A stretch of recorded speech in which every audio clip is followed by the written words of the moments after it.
Hi everyone. When I walked in and started packing my things, my cheating wife yelled, "What the hell are you doing?" I told her I was done and leaving for good. I'll never forget the moment everything changed, the moment I walked through that door, suitcase in hand, ready to leave. The house I had built with years of hard work, sweat, and sacrifice. The home that, to me, symbolized love, commitment, and trust. But none of that mattered anymore. It was supposed to be the perfect life, wasn't it? Maria and I met years ago during a business conference in Zurich. She was elegant, sharp, and poised. Everything I admired in a woman. At the time, I was climbing the corporate ladder in luxury hospitality, working 12-hour days, rarely having time to even think about love. But Maria changed all of that. She was a rising star in the finance world, a brilliant mind with an unshakable determination. We were a power couple in the making. We spent the early years of our marriage traveling the world, attending galas, and living the dream. Our bond seemed unbreakable. But as I got more successful, the cracks started to appear. It wasn't sudden, just small things at first. A late-night email that seemed a little too personal. An unexplained phone call while I was in the shower. I brushed it off, of course. Who doesn't have busy days at work? But I felt the distance grow, and the once vibrant chemistry between us began to fade. The woman I had once admired for her intelligence and ambition started acting strangely, distracted, secretive, like she was hiding something. It started with a misplaced message. One evening, I came home early from a business trip. I had planned a surprise dinner for Maria.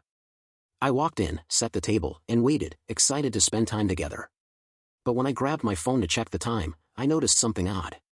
Her phone was on the kitchen counter, buzzing relentlessly. Without thinking, I picked it up just to glance at the screen. A message from someone named Luca.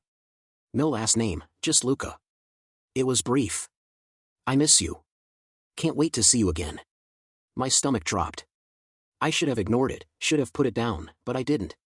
I scrolled further back, reading conversation after conversation, each more intimate than the last. Flirty messages, inside jokes, and plans to meet up in the city next weekend.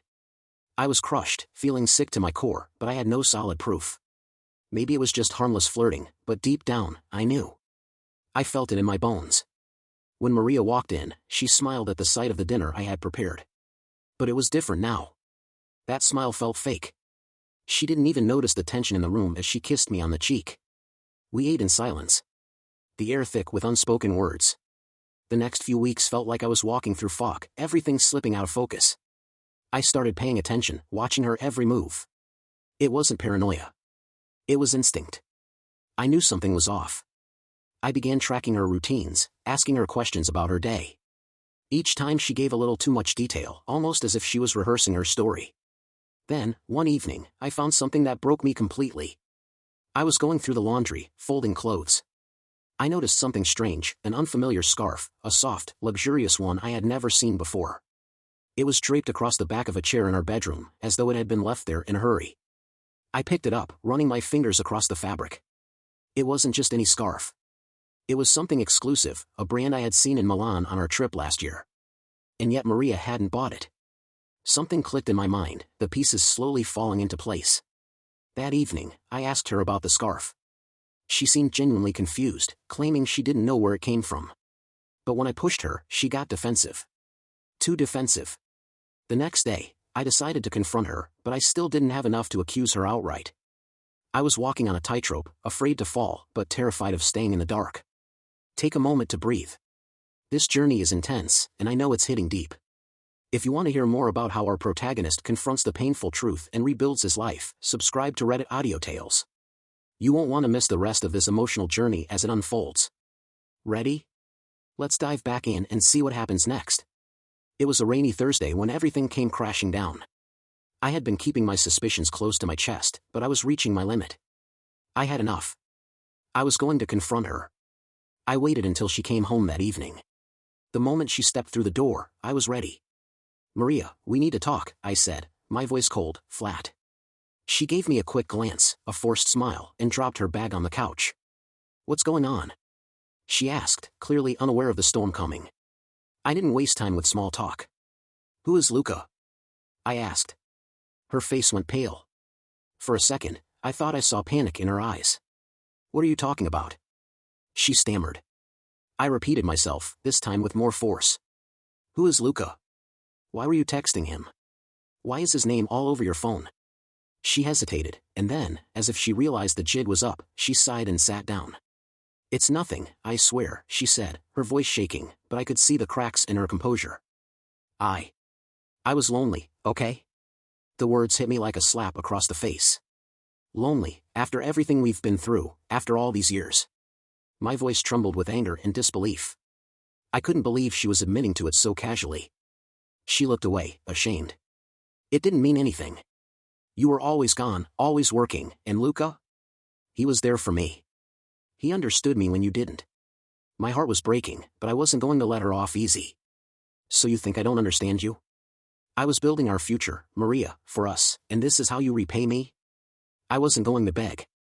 I wasn't going to try to fix something that was already broken beyond repair. But I wasn't going to leave without making her understand the consequences of what she had done. I spent the next few days thinking. I made my plan. I knew what I had to do, and I was ready. I didn't just want to walk away. I wanted her to feel what I felt. Every ounce of betrayal. Every second of anguish. I wasn't going to leave without leaving a mark. It was that Saturday when everything came to a head. I had spent the morning packing. Slowly. Deliberately. My things were scattered across the room. Clothes. Books. Photos. Maria was out at lunch with her colleagues, and I knew I had the house to myself. Just as I was finishing, I heard the front door open. Maria's voice floated up the stairs. Hey. I'm back, she called. I stayed silent. My heart was pounding. This was it. She walked into the bedroom, expecting to find me on the couch, maybe watching TV. But when she saw the suitcase by the door in the empty closet, her face turned white. What the hell are you doing? She yelled. There was no fear in her voice, just anger. I stood up, meeting her gaze for the first time in days. I'm leaving, Maria. I'm done. For good. Her face twisted in confusion, then anger. You can't just. I cut her off. No. I can't just keep pretending like nothing happened. You've made your choices and now I'm making mine. Her eyes filled with tears, but they didn't make me feel anything. I was done with the lies. The deceit. I had loved her once, but now all I felt was a hollow emptiness. I'm leaving, Maria, and I'm never coming back. As I walked out the door, suitcase in hand, I felt a strange sense of calm. I was leaving the woman I had built my life with. Leaving behind the memories, the future we had planned, the dreams we shared. But it didn't hurt like I thought it would. The pain of betrayal had burned all the emotions away. It was over, and I was free. Sometimes the hardest thing isn't the betrayal itself. It's the moment you realize you're worth more than the lies. So you won't miss our next story.